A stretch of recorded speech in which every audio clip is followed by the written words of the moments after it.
Well, dear colleagues and friends, good morning, good afternoon, good evening. Today we are going to have another webinar in the series of webinars that GHD Infinite used to do over the last 1.5 years almost. And today we are going to address a very important topic really, which is the COVID and cancer. And allow me first to introduce my colleague and the co-moderator of this session, Dr. Nada Al-Alwan. I will briefly introduce Dr. Nada. She's a professor of pathology in the College of Medicine, University of Baghdad. And she's the health advisor of the presidency in Iraq. She is the founding director of the National Cancer Research Center since 2012 to 2019, and has organized the National Cancer Research Program and lead the Iraqi Scientific Research Council Medical Committee. From 2001 to 2017, she served as the executive director of the National Breast Cancer Program and its training center. She is also the chairperson of the medical committee of the Iraqi Scientific Research Council since 2012. Dr. Alwan has published over 100 articles on cancer control and acted as an advisor to the WHO and IARC. I will give the floor first of all to my colleague, Dr. Nada. By the way, we are here in the same office. So I will give the floor to Dr. Nada to introduce today's topic before having our colleagues to present their presentations. Dr. Nada, please, the floor is yours. Thank you very much. So good afternoon, ladies and gentlemen. Our topic is entitled COVID-19 and cancer. So almost or more than 2 years since the beginning of the pandemic, and we are still witnessing heterogeneous burden of response to the disease across many regions of the world. While many nations are passing through the recovery phase, others are still experiencing caution of possible future surges. We all know that older people and those with underlying comorbidities, including cancer, are vulnerable to COVID-19 complications. In fact, the burden of cancer continues to grow globally, exerting tremendous strain on communities and health systems, specifically in low and middle income countries that are least prepared to manage its consequences. Pooled analysis from a series of studies and systematic reviews showed that about 1 to 3% of patients affected by COVID-19 have history of cancer, specifically among those who are critically ill or died. At the same time, ongoing research on cancer patients themselves has illustrated that they have a higher tendency to develop COVID-19 and tend to have worse outcome. Specifically, of course, if they have acute progressive disease with lung involvement or were on chemotherapy. On the other hand, it was interestingly reported by other meta-analytic studies that there is no evidence of increased risk of mortality among cancer patients affected by COVID-19, suggested that the down-regulated immune response in these individuals may dampen the cytokine storm and hence yield better outcome, implying at the same time that the presence of cancer may not further affect the already burdened prognosis. In general, the unprecedented burden of the pandemic on the health system has disrupted the full spectrum of cancer care, not only through delaying diagnosis and treatment and halting clinical trials, but also through posing great significant impact on other aspects of cancer control, including prevention, screening, supportive and palliative care measures. And nowadays, the oncology community is actively working together to assess the longer-term impact of COVID-19 on cancer care. The American Society of Clinical Oncology and the European Society for Medical Oncology developed guidelines to standardize the management of acute progressive malignancy during the era of COVID-19, taking into consideration the condition of the patient, the urgency of the planned treatment, and the expected benefits versus the expected risk for getting infected by COVID-19. So in conclusion, anticipating the impacts of the pandemic on cancer care or on access to cancer care on a long-term basis, experts warned that the next several years could bear witness of thousands of additional cancer-related deaths that could have been prevented through routine practice which was delayed because of the pandemic. And therefore, active policy interventions are highly recommended to handle the backlog of the suboptimal management and thus decrease or minimize the substantial harmful impact on cancer control and cancer outcome. Thank you very much. Thank you, Dr. Nada. And we have really listed a number of objectives that we are, hopefully we are going to address them by the end of this webinar. Among these objectives, to demonstrate the impact of COVID-19 disease on cancer patients and to display the impact of COVID-19 on the provision of cancer management to the affected patients. And hopefully we are going to hear the experience of 2 countries in the region, and also to highlight the impact of COVID-19 on the cancer research work. And probably we are going to, our colleagues, the presenters, will address or shed the light on the lessons learned from the rapid development of the COVID-19 vaccine, and probably how this is going to be beneficial for searching for new therapies in cancer management. One housekeeping issue I would like to attract the attention of the audience. Please, if you have any question, you can use the Q&A box at the bottom of the screen, and we are going to review periodically these questions and answer. By the way, we are going to address all these questions at the end of the 3 presentations. Dear colleagues, allow me first to introduce our first speaker for today. We are really honored to have Professor David Kerr as the first speaker today.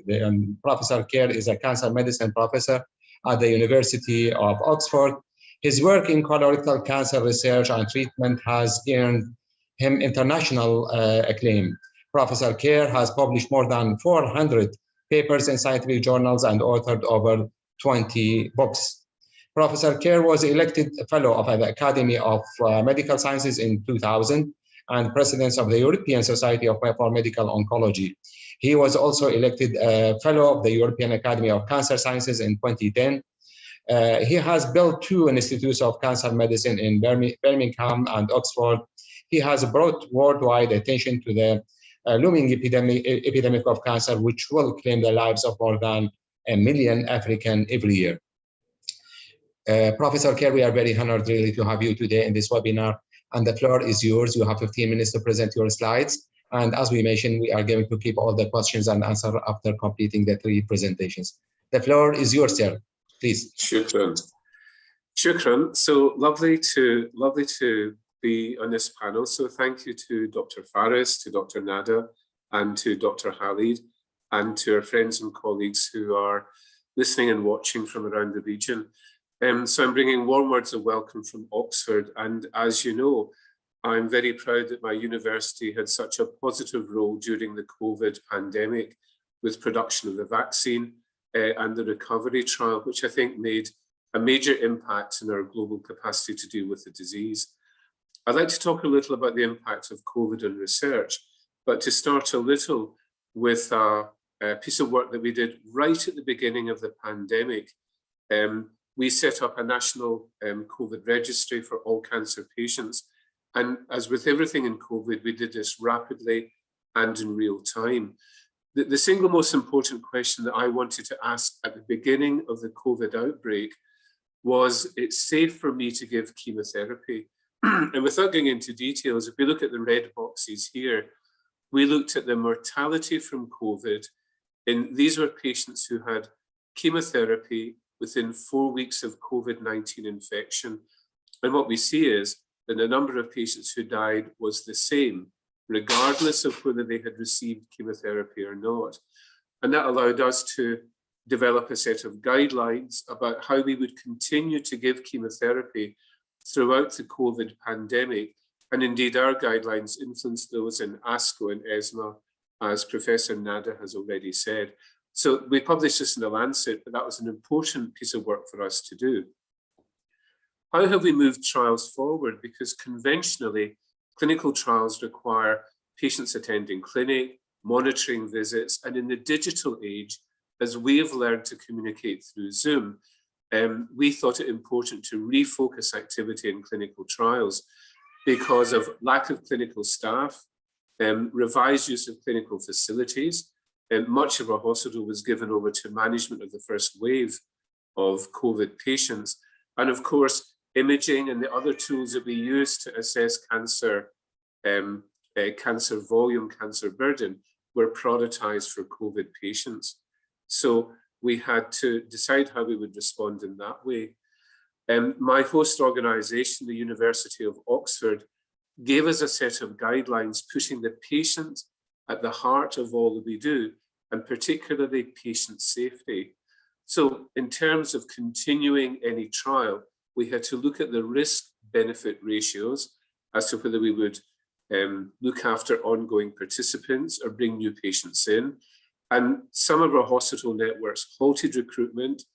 Some modified their approach to delivery, as did we, using digital technology. And in some of our hospital network, trials were at least temporarily suspended.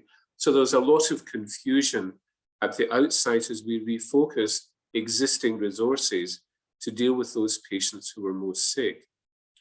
In terms of the sponsor of the study, the pharmaceutical industry or the medical device industry, we had to explain to the pharmaceutical companies that many of our frontline staff, I last looked after a ventilated patient in 1982, but even I, as a senior professor in the university, had to retrain to be able to look after ventilated patients. So we moved staff from the front line to be able to, the front line of cancer treatment, to be able to cope with the first wave of COVID patients.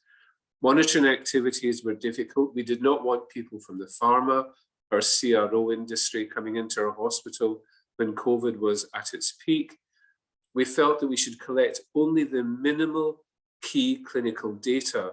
And we'll come back to that later. I think one of the problems with modern cancer clinical trials is that we try to collect too many endpoints. And in doing that, we dilute down the potential effectiveness of the trial. We clutter it with too much information. The move to using digital and electronic systems was terribly important. For 5 years, I had been trying as a university professor to get access to the hospital's electronic patient record. 5 years and failing.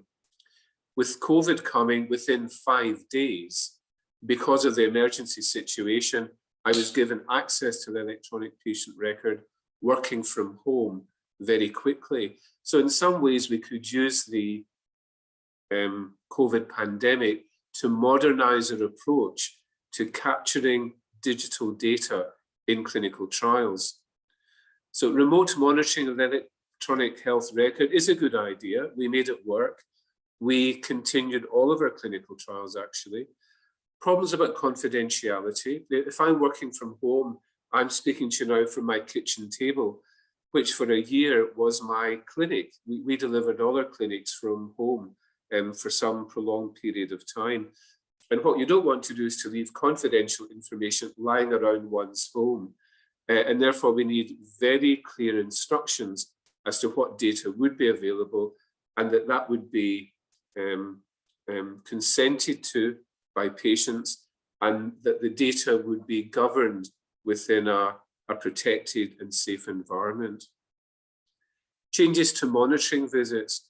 All of us are used at clinical sites to having monitors coming from CROs, from the pharma industry, from academic trials groups, to do on-site monitoring to look at the quality of the data that we're collecting.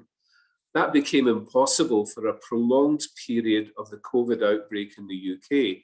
And therefore, we reduced the number of monitoring visits.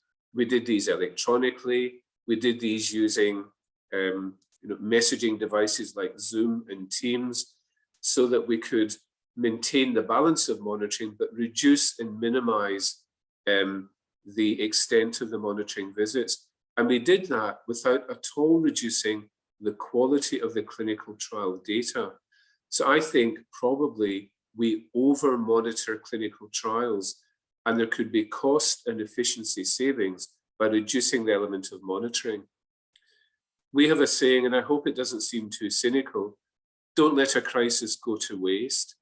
So digitization of clinical trials, remote video site monitoring is here to stay. We'll talk a little about our research in repurposing anti-cancer drugs for COVID, but we should collect minimum amounts of detail, quick and simple and reliable trials. I would rather have very large trials of many patients with simple clinical trial endpoints and simple data collection. I think the extraordinary fast tracking of drugs coming through with COVID, I think has implications for all future clinical research and for the regulatory bodies. We've proven that we can do things very quickly, very safely, very effectively, and we should take the lessons learned from COVID drugs to how we develop and bring forward cancer drugs for the community of patients that we serve. Two very brief slides and some of our own research in my group in Oxford. We're using an epigenetic regulator. So we've developed a drug which is a histone deacetylase inhibitor, and this drug controls regulation of gene expression at the level of the cell. And what we demonstrated is that our drug could actually downregulate the ACE2 receptor, the receptor for the COVID virus, so we could reduce the possibility of virus entry with our drug. Not only that, but we could increase the T cell and B cell immune response, because our drug, our histone deacetylase inhibitor, increased the expression of major histocompatibility 1, so that T cells could generate better responses to virus-infected cells. And in terms of B cells and antibody production, again, by upregulating MHC class 2, then we could increase the likelihood of boosting the immune response to the virus. And this drug is in clinical trials with COVID patients just now. So there we took an anti-cancer drug, which we had demonstrated has powerful anti-cancer activity, and we repurposed it with a different dose and schedule to use it as an antiviral anti-COVID agent. The other drug that my laboratory was working on was a pathway called colony stimulating factor 1. So this is a very important growth factor for macrophages, which are perhaps the dominant inflammatory cells which cause lung damage during COVID and in other inflammatory situations.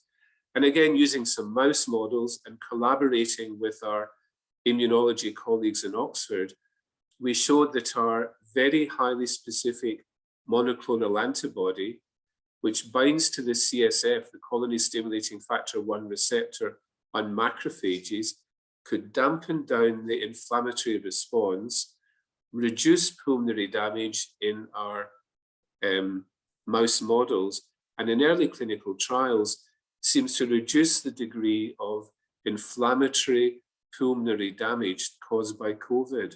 So there was a sense within the University of Oxford that we collaborated with virology, epidemiology, our clinical trials offices, our vaccine team, cancer researchers also came together to see how we could pool our resources, our models, our drugs, to come up with a new approach to treating this disease, and with considerable success, as you know. So this has been a very brief talk, but again, just re-emphasizing how at the University of Oxford, one of the ancient universities, showed again the power of scientific collaboration. When we bring our different communities together, we can do good, as we're doing during this webinar today. Shukran. Oh, thank you so much, Professor K, for this presentation, and really a lot of thoughts that I'm sure is going to attract a lot of attention at the end of this webinar. Hopefully we will address them by that time. Dr. Nada, will you please introduce our next speaker? Our next speaker is Professor Khalid Al-Saleh, who is a consultant oncologist working in Kuwait Cancer Control Center, and he's the General Secretary of the Gulf Federation of Cancer Control, and he's the editor-in-chief of the Gulf Journal of Oncology. Professor Saleh has more than 37 years of experience in the field of oncology and has published more than 37 scientific papers in peer-reviewed periodicals. Dr. Khalid is a cancer advocate who has held many prestigious positions in non-governmental organizations in Kuwait and the Gulf Cooperation Council and the Arab region. And he has been invited as an expert to WHO IMRO in conferences and represented civil societies at international meetings. So please, Dr. Saleh. Thank you very much, Dr. Thank you very much. I appreciate your invitation and welcome all my colleagues. And I hope that we are getting a fruitful evening this day. Thank you very much. Actually, I'm going to talk about COVID-19 and cancer situation in Kuwait. And when I mention Kuwait, I mean actually all the country, which is almost the same in our Gulf Cooperation country, which is Saudi Arabia, Kuwait, United Arab Emirates, Oman, Qatar, and Bahrain. So, Khalid, can you please, the voice is not that clear, if you can just make the mic closer to your mouth, please. okay, try my best. Is it okay now? Yeah, perfect. Yes, Thank better. you. Thank you. Thank you. Thank you very much. So I'm starting with outline for my lecture, which is COVID-19 and cancer, situation in Kuwait during pandemic, consultation with patient, teleconsultation and online virtual consultation, treatment during pandemic, and then the conclusion and recommendation. COVID-19 pandemic in Kuwait is a part of the worldwide pandemic coronavirus disease. It is till 26th of March 2022, there are 62,422 cases in Kuwait, and from those 617,000 more than, which is recovery, and only 2,500 almost died. The first confirmed case in Kuwait was announced on 24 February 2020. On 19 March 2020, Kuwait has suspended flight travel except cargo flight to and from Kuwait starting from 13th March, effectively locking down the nation until further notice. Cancer situation during pandemic. In Kuwait, we have the only well-known center of cancer in Kuwait. And this well-known or comprehensive cancer center seeing all cancer patients. During country lockdown, the Kuwait Cancer Center with the Ministry of Health contained the hospital services cancer patient following the COVID-19 regulation. Kuwait Cancer Center have 5 centers building, and in 2,000 beds, which is all the cancer hospitals, complex that is over 3,000 new cancer patients each year. The center has all areas of cancer management, surgical oncology, medical oncology, hematology, and radiation oncology. The new 618-bed facility hospital will build to the last modern healthcare specification in order to maximize patient recovery and median staff performance. This new hospital is almost finished, and I expected that during the next year, this time it will be effective. This is the name of Kuwait Cancer Building Center. Usually in Kuwait, we are giving the building names by who's donate for this building. So the Sheikh Abdullah Al Ahmed Al Sabah Hospital is specialized in medical oncology and stem cell therapy. Hussein Makki Jum'ah, another name, who is donate for the Center for Specialized Surgery, which is mean oncological surgery. Faisal Sultan bin Isa Center for Radio Diagnosis and Radiotherapy. The primary old building, which is the primary Kuwait Cancer Control Center, now it's specified for radiation oncology. The Abu Bahani Bone Marrow Transplantation Center. So this is the picture for this 5 building, which is making together the comprehensive Kuwait Cancer Control Center. Now, going back to the crisis, we are actually making a plan. We call it a crisis management. which is focusing about leadership, communication, patient management, staff management, infection control, and recovery plan. So for cancer situation during pandemic, the leadership is taking part in Kuwait Cancer Control Center. So Kuwait Cancer Control Center actually is the main focus area, which is leading the treating cancer patient and management situation during the pandemic. During the COVID-19, we have started the teleconsultation and online virtual consultation with the patient since national lockdown begins. With arrangement of online virtual consultation, we consult the patient and give them instruction virtually. During the full lockdown, with permission supply of the drug to the patient home or to bring the patient to the center for radiation treatment therapy. So during the crisis, actually, the all management and all situation is taken care by Kuwait Cancer Center staff. Doctors actually during pandemic also taking concern. So during pandemic, treating patients in KCC, particularly KCC staff, were divided into the two groups to work for alternative days if staff found positive among the group. This is very cautious procedure actually, because since we have the only cancer center, one cancer center in Kuwait, so we have to pay very important attention about the staff, because if one of the staff having infected by Kuwait, that means all the staff will be isolated, and this will be very dangerous for the patient treatment. Because of that, from the day one, all the staff being divided to the two groups. Each group's not allowed, not permitted to become mixed with the other group. So group member consist of each member from the all department and update through daily meeting and sharing patient information, history, and documents. Doctor and staff maintain strictly hygiene to guarantee smoothly. Doctor also are divided, as I mentioned, to the two groups. Each group is separate completely to the other group, and they work alternatively day in Kuwait Cancer Control Center.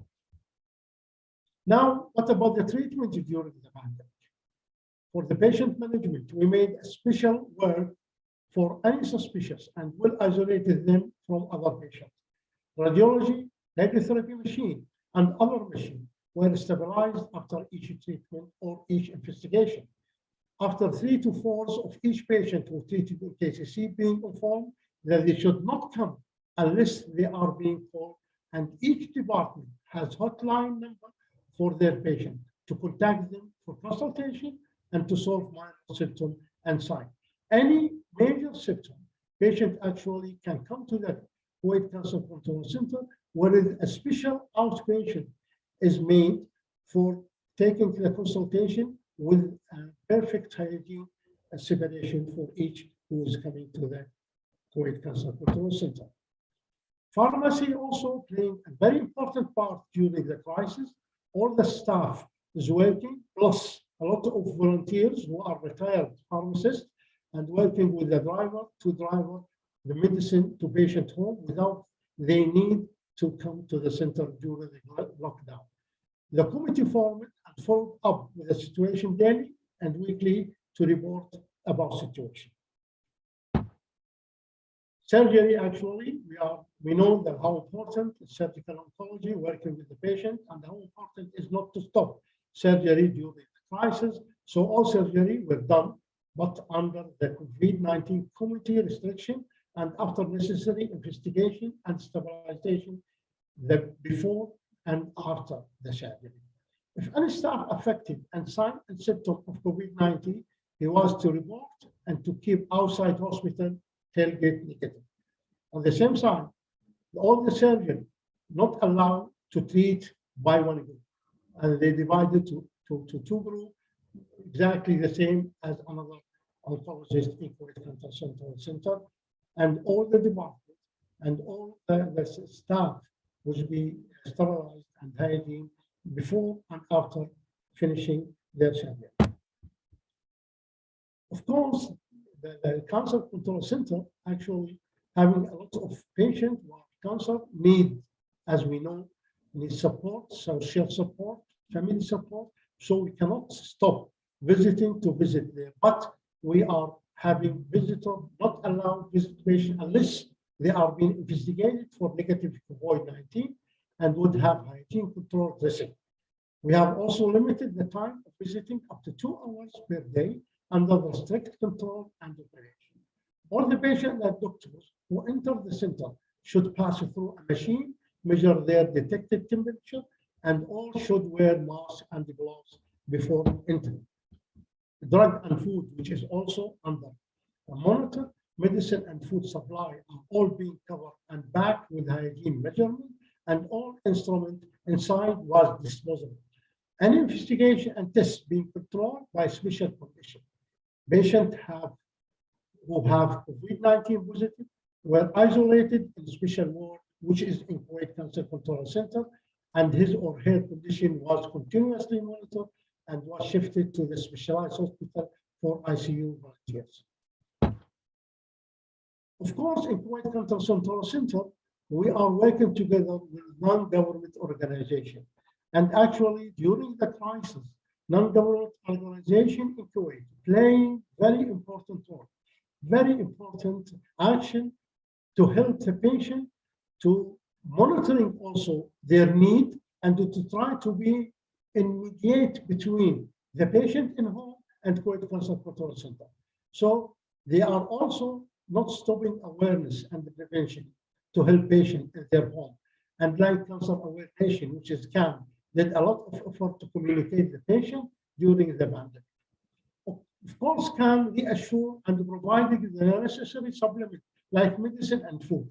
And also CAN campaign giving a booklet for all the patients or Kuwait Cancer Control Center patients in their home, just to show them how we're dealing with either acute problem or how can they communicate with cancer.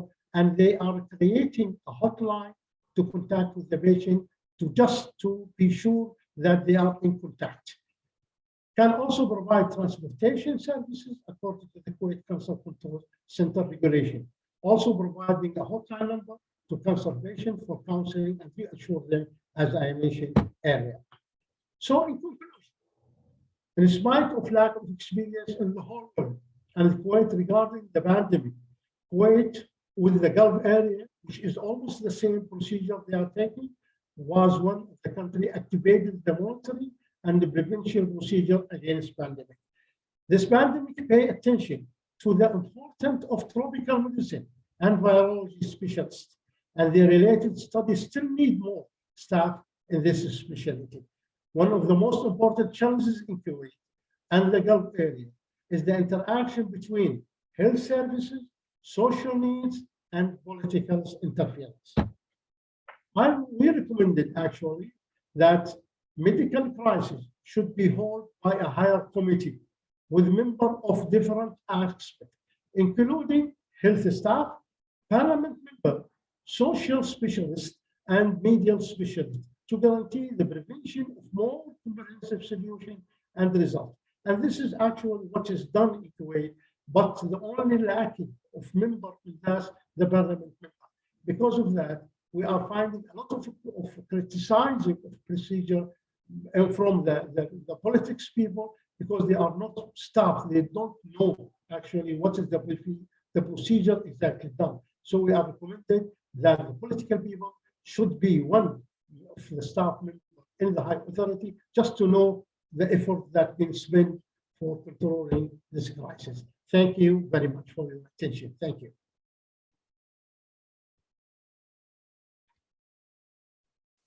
Thank you so much, Professor Khalid, for this presentation and really summarizing the experience of Kuwait regarding the two issues, the COVID and the cancer, really.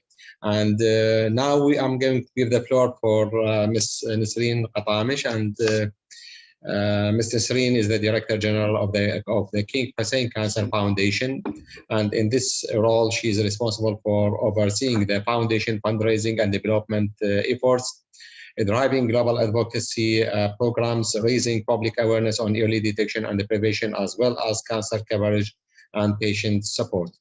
Ms. Qatamish currently serves as a board member in Jordan Breast Cancer Program, Board of Directors, and National Medical Tourism Board of Trustees, among other national platforms.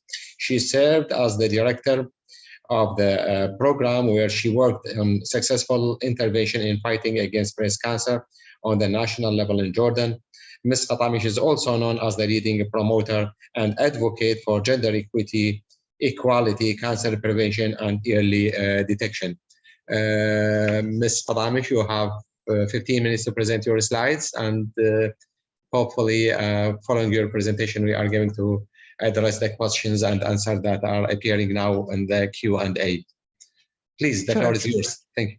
Good afternoon, Dr. Fares, Dr. Nada, Dr. Khaled, the hosts and the organizers of the event, and the participants. Thank you so much for your time and attention. Actually, my presentation will be much or less very similar to Dr. Khaled's presentation, as the response for cancer, for COVID-19 and its impact on cancer care continuity is similar everywhere. However, I would try to touch base on the different things that we did at the center and the foundation. So the King Hussein Cancer Center is a leading cancer center in the region. It's a comprehensive cancer center that provides care for adults and pediatrics. We currently have 25,000 active cancer patients who are being treated at the center.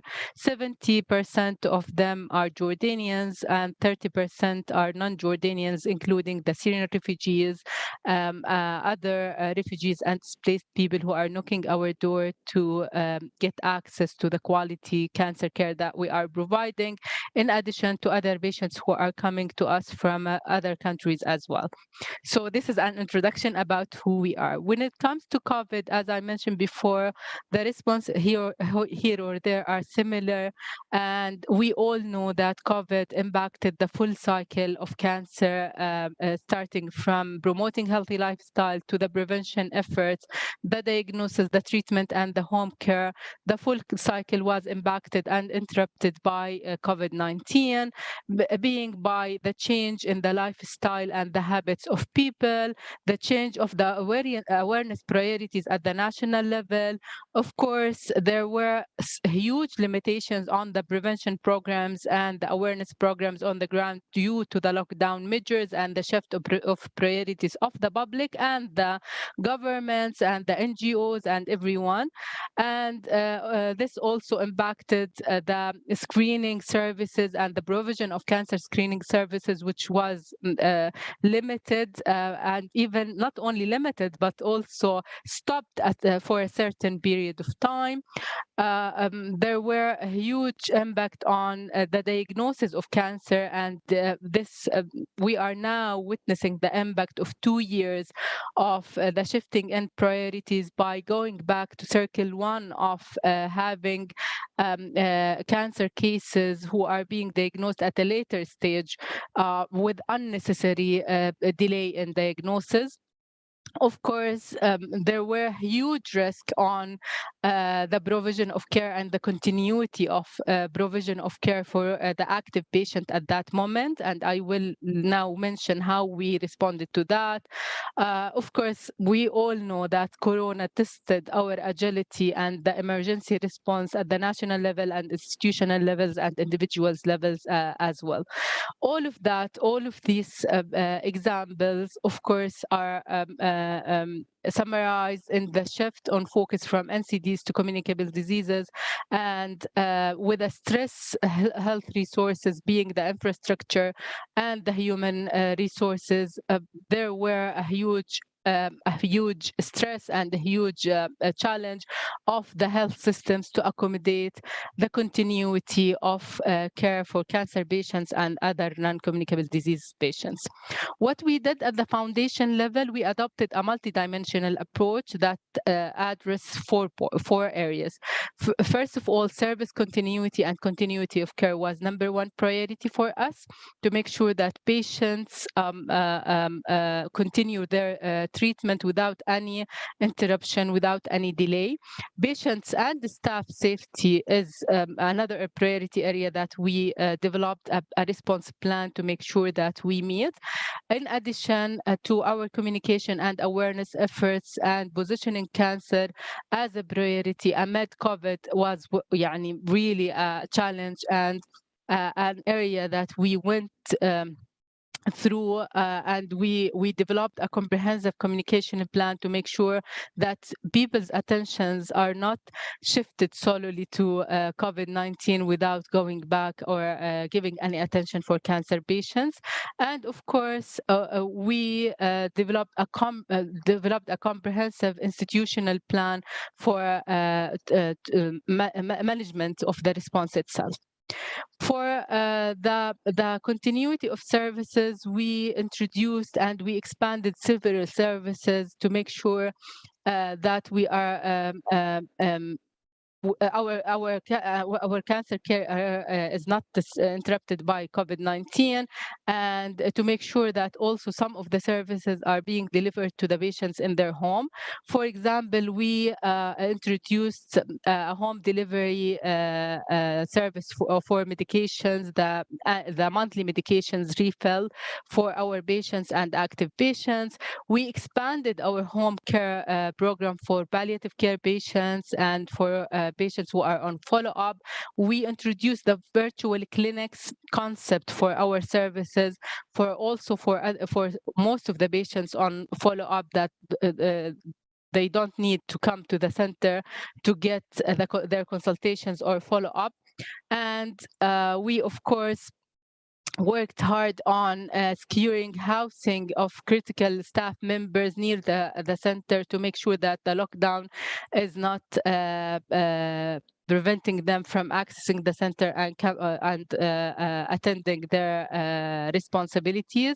We introduced the telemedicine, and we also secured transportation for the patients who need to come to the center through different networks of volunteers, community volunteers, and through also partnering with governmental and non-governmental organizations to make sure that access of patients to their medication is not interrupted because of the lockdown measures at that moment. In addition, of course, we adopted a holistic management approach for our resources, and we made sure since before Corona entered Jordan, since December 2019, we started to work beforehand on making sure that we have a safe stock of the medication necessary for our patients. In addition, we of course increase the investments and the resources allocation to have the necessary materials for PPP and PPE and other additional precautional materials that we needed at that time. Of course, as I told you, we worked also with the government on changing some of the some of the policies and regulations related to dispensing, for example, the main management medication, which was not allowed before COVID-19 to have any delivery services for these medications. So we worked with the government and related bodies to make sure that some exceptions are given during that period, so we can serve our patients without any interruption. Also, we agreed with the government to adopt an online renewal of their treatments waivers and their treatments referrals to the center from the Ministry of Health and other entities related to that area in Jordan. to make sure that also in our premises are putting the patients and staff safety as a core of our priorities, we worked on rescheduling the outpatients clinics as much as we can. We introduced a drive-through screening for both patients and staff. We revisited the visitors policy and prohibited visiting the patients during the for the first 18 months of the COVID. All the incoming traveling patients were quarantined for 2 weeks before being admitted at the center. Of course, all the management or all the non-medical meetings, visits, sessions were done. Until today, actually, we are trying to adopt this to be a sustainable model of work where our meetings are virtual, online. Most of the visiting are being done virtual and online. And we are now also adopting a full strategy for a hybrid work model. We also worked with the Ministry of Health to have in-premises vaccination of our staff. And of course, we expedited the process of the process of the procurement to have a safe storage and safe stock of all the consumables needed by our staff to make sure that they have all the sufficient measures to be safe from COVID. When it's come to our communication and marketing strategy, first of all, we adopted a customized marketing strategy to be aligned with the public mood, and we shifted focus from cancer-related awareness to communication to COVID-19 related awareness and prevention, and we supported the national efforts in disseminating messages about COVID-19 prevention. Healthy lifestyle. Even we also introduced some messages about mental health. We try to be within the context and not to take the attention at the first 3 months from COVID-19. And we aligned our messages with the national messages and national efforts. And we engaged our trustworthy healthcare providers to also spend messages. And we also engaged our survivors and patients to send messages about the importance of health and about the importance of adopting a healthy lifestyle at the individual level, at the society level, and at the national level. And we played a major role in disseminating awareness at the first stage. Then after everything was okay, and we felt that COVID-19 is under control at the national level, we try to get the attention back to cancer as a national priority, as a health priority through different channels and different tools. We use the stories of survivors. We emphasize on the numbers to align also with the people's attentions to numbers at that moment, and to make sure that also people understand that cancer is there, and unfortunately COVID-19 will not end cancer, and we need to go back and work on cancer prevention, early detection, and ensure continuity of cancer care as a priority at all levels. And we also shared some stories related to outcome treatment to create an emotional hook for the audience and make sure that our messages are reachable and touchable by the audience. We all know that life, work, cancer care, everything after COVID is not the same before COVID. So we see and we believe that we have to have a dynamic, adaptive emergency response in order to to make sure that our efforts in screening and sustaining cancer care is available and is on hand and is under control and updated and agile according to the surrounding circumstances. Digital health is a necessity and no longer a privilege. So we have to work hard on adopting a national digital health strategy and acquiring all the innovations and technologies available for cancer care, integrating digital solutions and digital health. Integrating prevention programs at the primary health care level is a must. We cannot accommodate having another circle or another cause or another pandemic that interrupt our prevention and early detection services. We believe, and we don't have evidence at the moment, but we have some observations from the clinics that really our early detection efforts for 15 years now are interrupted by COVID-19, and we have to work hard to make sure that this interruption is not sustainable, and we go back to our full force and our position of early detection, especially for breast cancer and other most common cancer for at the national level and of course at the regional level. Expanding home care and personalized care is another area that we have to work on, and we have to advocate, all of us, for it, for cost effectiveness, for accessibility of care, and for making sure that all cancer patients have equal access to the same quality of care at the moment that they need the care, without any barriers, social or economic or out of hand barriers that we may face as service providers. And thank you.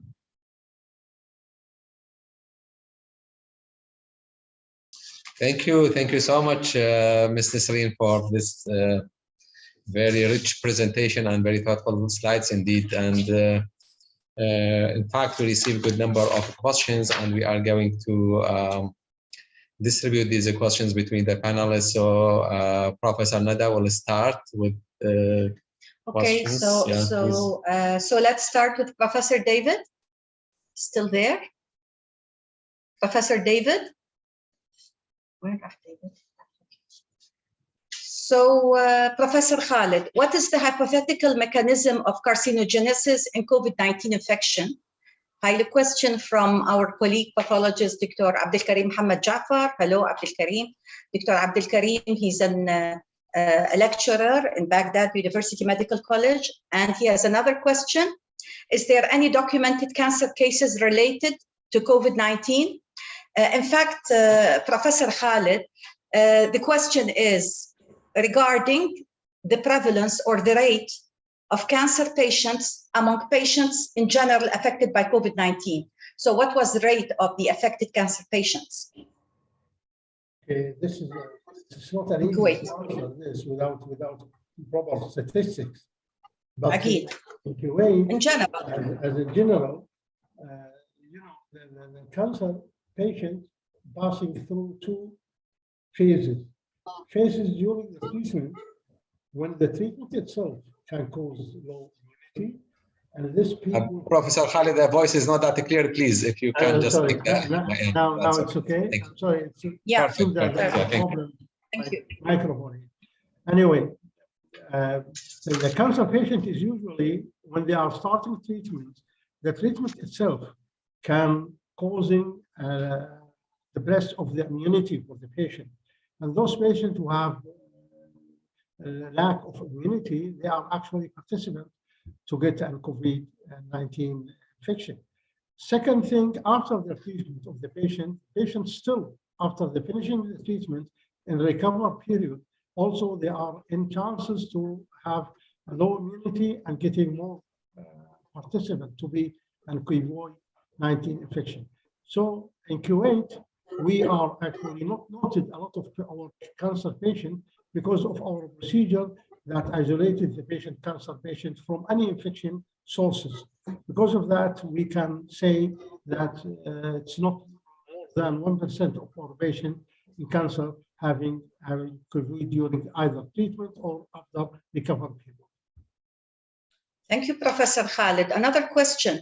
What is the situation, the current situation in Kuwait regarding, the number of cases and number of deaths of COVID-19? Yeah, today we have. Are you seeing a surge? Yeah, it is. Yes, we have actually research and Ministry of Health is publishing the number every day, day by day. So today we have 117 cases only. So it is dropping during the last 2 weeks very dramatically, actually, the number of new cases in Kuwait. And I mentioned in my study that the total number is more than 640 cases during all the crisis. But now we've been seeing during the last month, we are seeing more than between 500 and 1,000. But today and yesterday, we are only per day, we are not exceeding 150 cases per day, which is a good sign. But so it's the end of the third wave. Kuwait now. Is it the end of the third wave? Yeah. Yes. Or the second? It's the third. No, it's the end, and we are in the recovery period now, and all the restriction was stopped in Kuwait. There is no more restriction. There is no more, except in the closed area. They are asking to say the gloves and mask. Excellent. Professor Khalid, you said that Kuwait has established several, let's say, COVID-19 management centers. So what do you intend to do with these centers after the end of the pandemic?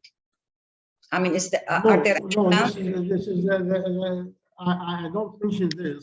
It seems that there is some misunderstanding. This council, which is I show it in my presentation, is the Kuwait Council Central building. It is not for Kuwait. It is for council building. It is 5 buildings with 5 subspecialty for the council. In Kuwait, we have one general hospital, which is called Jabir Al Ahmed Hospital. It is a general hospital, will be shifted completely to treating the Kuwait patients with a huge isolated ward and ICU units. Even the cancer patients go there, or do you have special units? So as I mentioned in my presentation, in cancer patients, we have isolated room. But if the patient needs ICU, he will shift it to the Jabir Ahmed Hospital. Thank you very much. Thank you so much, Professor Khalid. And there is another question that had been raised from one of the colleagues, really, about, and this can be for both you, Professor Khalid, and for Ms. Nisreen. That's what kind of patients you prioritized for management during the lockdown. You remember during the lockdown, there is a lot of issues in many countries. That's who is going to be prioritized, for example, to admit to the hospital. But regarding cancer patients, is there any issue regarding the prioritization of those patients who will receive the care first during the lockdown time, or you didn't pass through this experience? And let us start first of all with you, Professor Khalid, and then probably Ms. Nisreen can address. Thank you. As far as I understand the question, you mean if we have any criteria for a cancer patient to admit to the hospital? Yes, admitted and probably further management as well. Yeah, no, actually in Kuwait, we don't have any limitation for all the patient can take in the same services as before. But the change is that if the patient, he doesn't need to come to the Kuwait Cancer Control Center, he can use virtual contact with his doctors, and he can take his medicine by transportation through the volunteers. But if he needs and care in the hospital, actually we don't stop admission to the hospital, we don't stop treatment to our cancer patient or supply them by their treatment. No. Thank you. Yeah, I would say the same of Dr. Khalid. As I presented, we rescheduled some of the outpatients clinics, the unnecessary visits to the center through virtual clinics and through delivery of medication and through our home, expanding our home visits staff. But of course, the actual services for inpatients and alhamdulillah, it was not interrupted and we didn't reach that point where our capacity was affected by COVID-19 at the moment. There were, at the national level, there were some discussions at the first to spare some of our IC units for COVID-19 patients who are not cancer patients. And we tried to advocate hard not to affect the continuity of cancer care by any means. So yeah, alhamdulillah, it was not interrupted and we didn't face that issue. Thank you very much, Ms. Nisreen. In fact, I visited the King Hussein Cancer Center during the pandemic several times, and I was really impressed by the level of the management and the cancer care. You have illustrated in your presentation that you have the virtual clinic and the home care program. Can you elaborate on that, please? Yeah, actually, we established the home care program before COVID-19, and the aim of that program is to provide services for palliative cases and, advanced cases within at their homes. While they are surrounded by their family members, and to make sure that their morale is high, and to make sure that also our efficiency at the center is high. So we introduced this program like 8 years ago, but during the pandemic we expanded the teams who are doing the home visits, being the nurses, the doctors, number of nurses and doctors, and of course the equipment that they need and everything. So, and after now it's our strategy is to expand and sustain our home visits program, not only for cancer patients but also at the national level, to have a strategy in place for all NCD patients and for all palliative patients, regardless if they are cancer or not, to be the model. As you know, this will enhance the efficiency of our healthcare system in Jordan, and at the same time providing again and ensuring equal access to high quality of care for all patients across the kingdom without having the accessibility issue as a limitation and barrier. This is for the home visits. The virtual clinics again were used for consultation and for ongoing follow-up. The patients who are on follow-up, we arranged until now. Also, our strategy is to continue with that model, where the patient and the coordinator and the doctor meet virtually and discuss their progress and their overall situation. And if the doctor feels by that discussion that the patient may need like a laboratory blood test or something, or follow-up or any procedure, they will then schedule an appointment for him or her. But this also will enhance the efficiency of the system and will also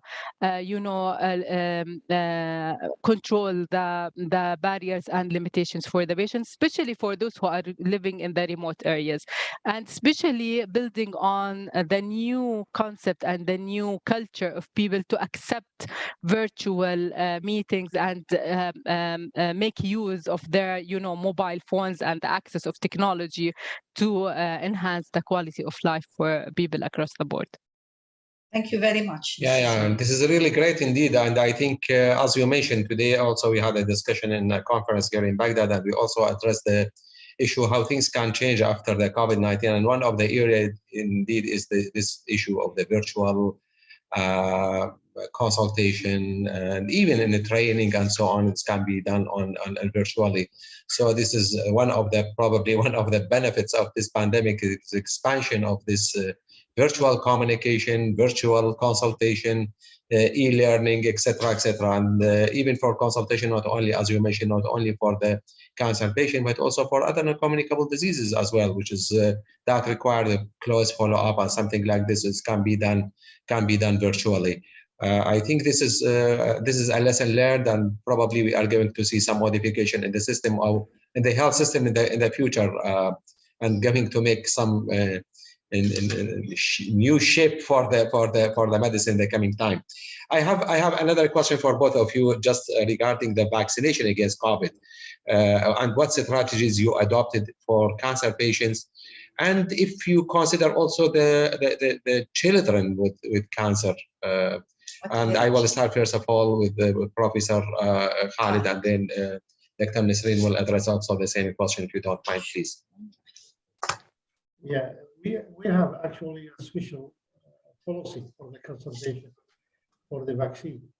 Those cancer patients who is completely recovered, they are dealing as a normal patient or a normal people. They are taking the vaccine as the Ministry of Health for any normal people. Those who are under treatment, actually we are taking a report from their treating doctors. They are recommended some patient to postpone till the treating doctor allow them to take the vaccine. Regarding the children, I don't have actually an idea, because the children is being treated by separate hospital for oncology. I don't have any idea about what is the policy they are doing for the children. Thank you. Dr. Nisreen, please, please. Yeah, actually, we follow the national policy for vaccination for both adults and the children.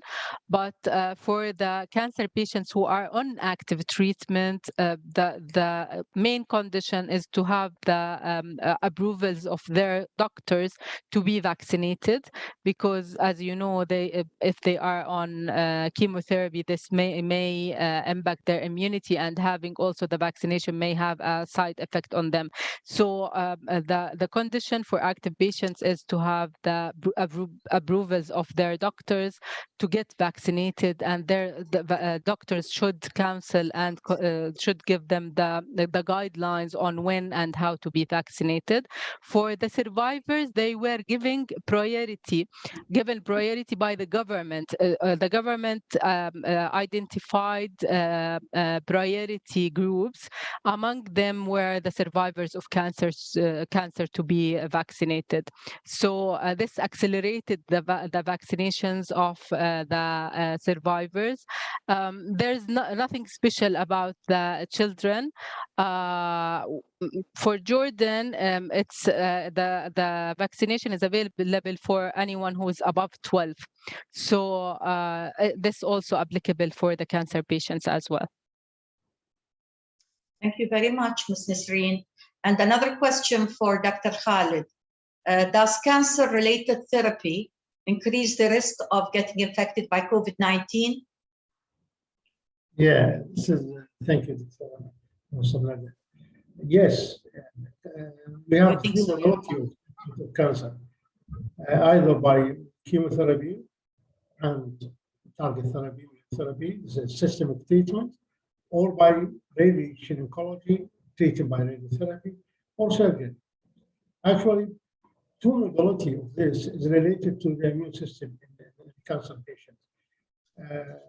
For example, radiation therapy, particularly if they are, as we know, our bone marrow, which is the main factor for our immune, is affected by radiation therapy.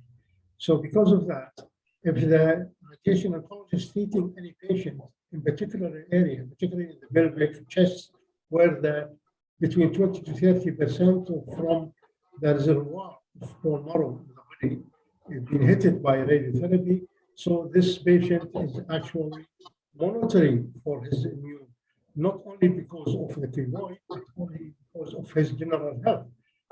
Chemotherapy doing the same, because there is interaction between radiotherapy treatment and chemotherapy treatment. The chemotherapy is also affecting the primary cells in the body, and can affect the immune therapy. So this two type of treatment is actually, should any patient who is receiving this type of treatment, mainly cancer patient, it should be monitoring for their immune system. Surgery, actually, it's not the same. Surgically, depending on the type of surgery, sometimes there is major surgery, which is may affecting the nutrition support of the patient. Can patient also passing through some immune difficulties? But generally, surgery is not the same. It can surgery, particularly if he is recovered soon, their immune is not too affected. Thank you. Thank you, Professor Khalid. Sorry, Ms. Nisreen, do you have a comment? No.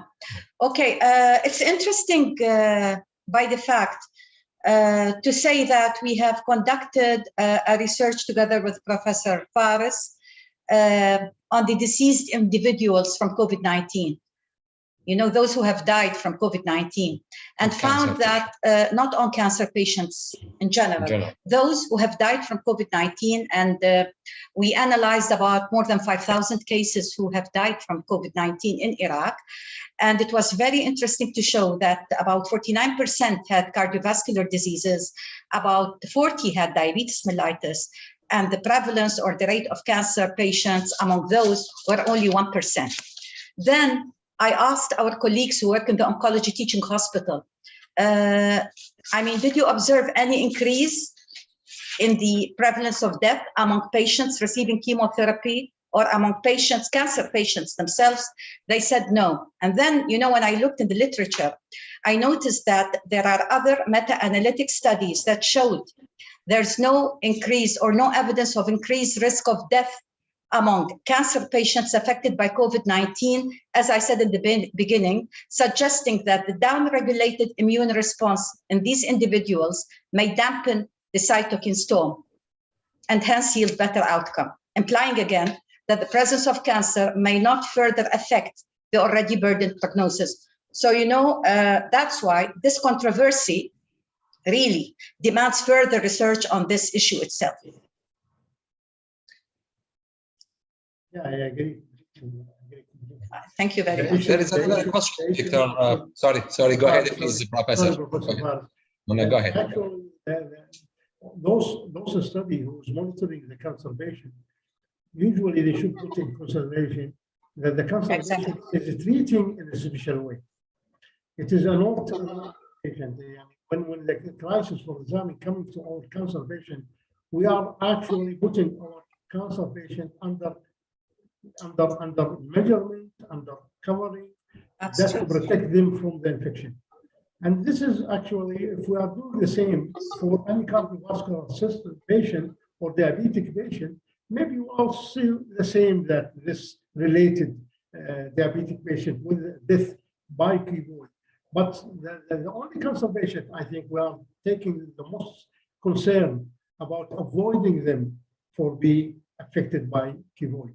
So they put in consideration that there is some measurement done to reduce the exposure for cancer patients to the keloid, and it's difficult to compare between cancer patient and diabetic patients because of this difference.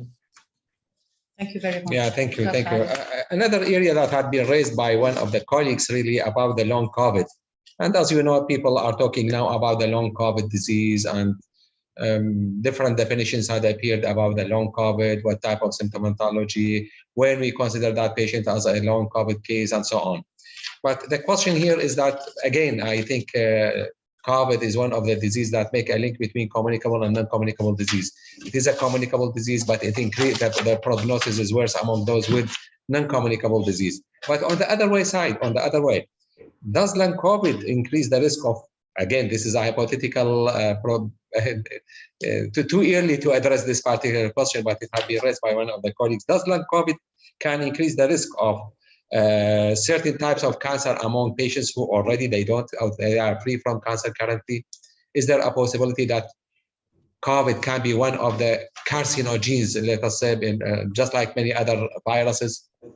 Again, I'm sure this is too early to address that question, but again, too early. Yeah. But we have general information about the relation between virus and cancer. Yes. Actually, one of the etiology of the cancer or the high risk factor of the cancer is a virus, like the Epstein-Barr virus, like virus, like HIV virus. This kind of viruses, actually, they have some mechanism to produce cancer, particularly, for example, nasopharyngeal carcinoma and nasopharyngeal cancer. It's not only a risk factor, there's a lot of studies showing it could be an etiology factor also. So is COVID viruses, particularly we are seeing a lot of mutation actually during this virus of the COVID virus. And every while there is a new mutation for this kind of virus, for COVID-19 virus. As we are reaching a stage that some mutation may be happening soon for this virus, matching with this virus, with carcinogenic virus, still need a lot of follow-up and a lot of investigation to give a statement of that. Thank you. Thank you. Thank you, Professor Khaled. Again, I think, unfortunately, we lost Professor Kerr. He has, I don't know, probably no, he has a clinic right now. I see. Yeah. I see. Yeah. But he mentioned something which is quite important, I think.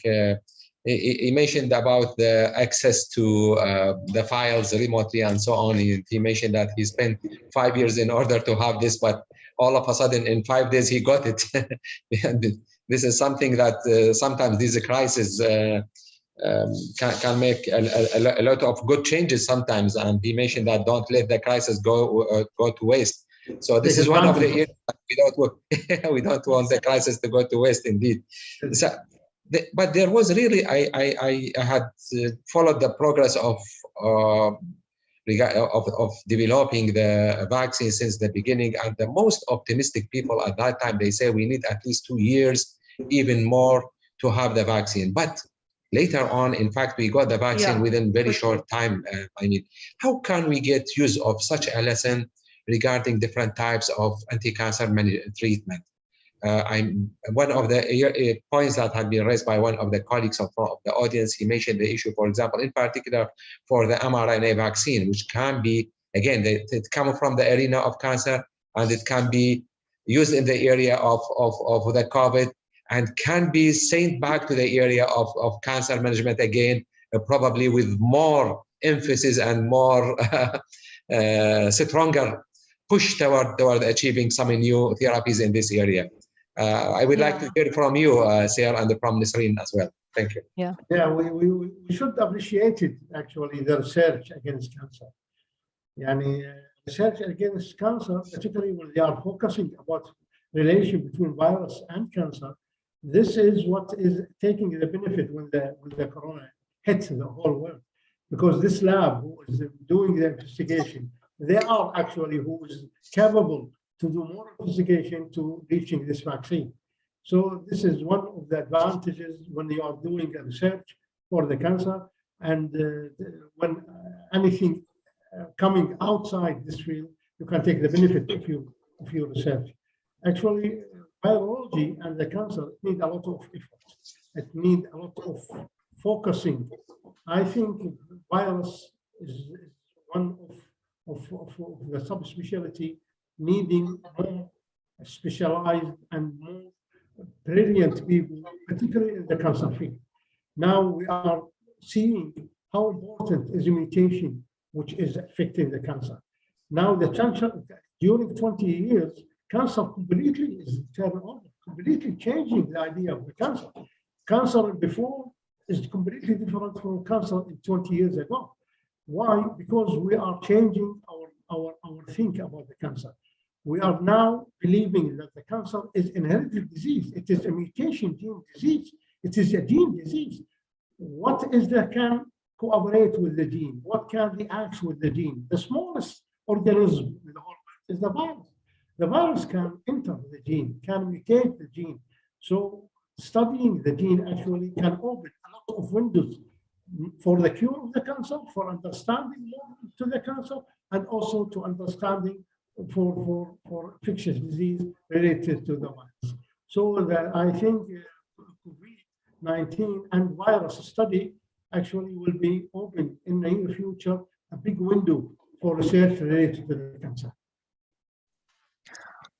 From my point of view, Okay, I believe that this also there is a huge lesson here on how to position cancer as a global priority in order to advance research and innovation in that area.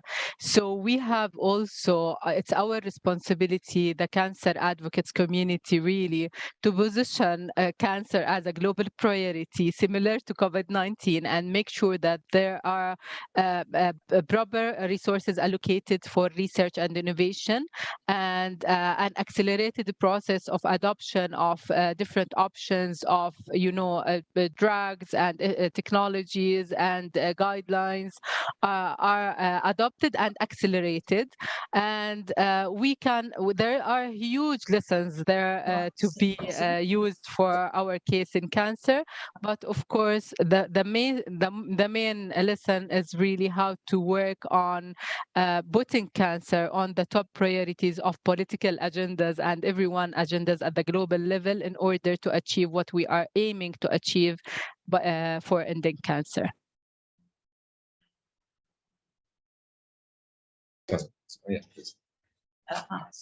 Thank you very much, Ms. Nisreen. Very interesting, Professor Khalid. And there's a question from one of our colleagues. What kind of prioritization you adopted during the lockdown regarding the management of cancer? Was there any category of patients that were, needed more attention than the others during the management of COVID-19 in the period of lockdown? No, Dr. Khalid? Kuwait, I think there is some countries which may face like such a problem when the number of the patients is high or huge, the service is limited. But in Kuwait, we don't face this problem. So we didn't need to categorize our patients during the crisis. We never need for this at all. Maybe some countries they categorize or they make some subdivided to their patients, but in Kuwait we don't face this problem at all. So you provided management to all cases. To all cases at the same, and we have actually, the facility, our facility is actually exceeding our need. So stage 1 was managed and given the same attention as stage 3, for example. Nisreen? It should be for the cancer patient, stage 1 should be taken more. Definitely. This is a global disease. Definitely, yeah. And we cannot, but in the cancer field, we cannot stop proliferation of the cancer cell. We cannot stop the proliferation of the cancer cell. We cannot say, no, I have to delay this. No, this is not. This should not. This is the situation in Kuwait, Dr. Khalid, because in many countries abroad, many of the screening procedures were delayed because of the pandemic. That has been published, everywhere. But maybe in Kuwait, the situation was different. No, screening is something different. Screening is not looking for stage 1. No. Screening is looking for stage 0. Definitely. Definitely. Definitely. I mean, for stage 1 cancer, for example, if she had already removed the breast or she had a lumpectomy and she has, for example, an appointment for screening the other breast after 1 year, then during the pandemic, many of the centers worldwide stopped doing that. So, the routine screening for cancer was delayed. That was what they meant. But any stage 1. They have a criteria of treatment, a policy of treatment, and it should be applied. If there is something that to be detected in the future for another disease, because any cancer patient, you have more chances to have another case, 10% more than the population. So any cancer patient follow-up is mandatory. So if the patient follow-up for the cancer patient after a cure, you may delay. You may, instead of giving him every month, you may give him 2 months, 3 months. Exactly, that's the question. This is okay for the patient not a cure, but for the patient of stage 1 to another stage, the treatment should be applied without delay. Definitely, the situation in Kuwait differs from abroad. You have how many millions of population, how many were infected. What about Ms. Nisreen? In King Hussein Cancer Center, were the screening procedures or the management of early stage breast cancer and the continuity of treatment delayed during the pandemic? I'll tell you, Dr. Nada, with regards to the continuity of providing treatment for active cancer patients, this was our #1 priority to make sure that the treatment protocols are not interrupted by any way, by any mean. So my direct answer is no for the treatment. But however, yes, I agree with you at the national level that screening programs and the diagnostic procedures, the first diagnostic procedures for the patients were interrupted for the first 1 to 2 months by the lockdown measures. For example, the main 2 public hospitals were completely transformed to manage COVID-19 cases. So yes, all the screening appointments were rescheduled and delayed. Some of the diagnostic procedures for patients who were on their early diagnostic steps were also delayed at the national level. And we also all aware that this depends on the national health system and the strength of the national health system in each country. So in Jordan and Kuwait, we were lucky that cancer patients have strong advocates who were advocating for the continuity of their care. And as mentioned by Dr. Khalid, we worked hard to protect them from being infected from COVID-19. However, this luxury is not available in many countries.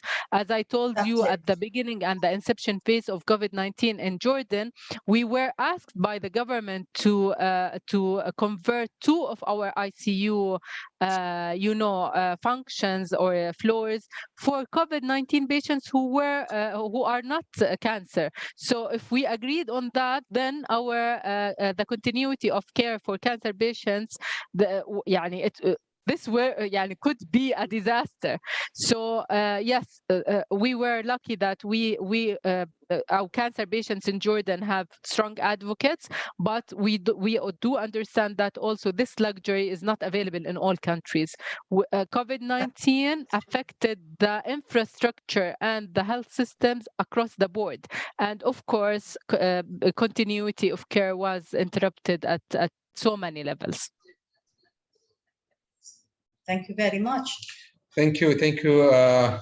Nasri. Really, many compliments have been reached to in the Q&A and the chat box regarding the home delivery and the virtual consultation, and they are really happy to hear that probably this experience will be expanded in Jordan. And again, this is a lesson learned for other countries to adopt as well. I don't know how can I address, and I can say thank you for you, Professor Khalid and Dr. Nasreen, for your time, for enlightening a lot of issues really related to the interaction between the COVID and the cancer. And I'm sure a lot of the questions that are going to be more and more will be addressed with time. And as you mentioned, a new windows, a new areas it's going to be probably explored in the coming time, particularly in the the development of new therapies, for example, etc., getting use of the lesson learned from the COVID-19. With the end of this webinar, thank you so much, and thank you for the colleagues who are behind the scene, Dana and her colleagues, and thanks for our audience, and hopefully we are going to meet again with another topic. Once again, thank you, Dr. Khalid, thank you, Nasreen, and thanks to Professor Kerr. We were lucky to have you with us. May I extend my appreciation to Professor Nada, Professor Faris, and also my colleague, Sayyida Nasreen. And I actually enjoy this meeting, and I hope this meeting and other meetings can give a lot of fruitful in our future. Thank you very much. Appreciated what you've done. Thank you very much. We appreciate it a lot. Thank you so much. Thank you all.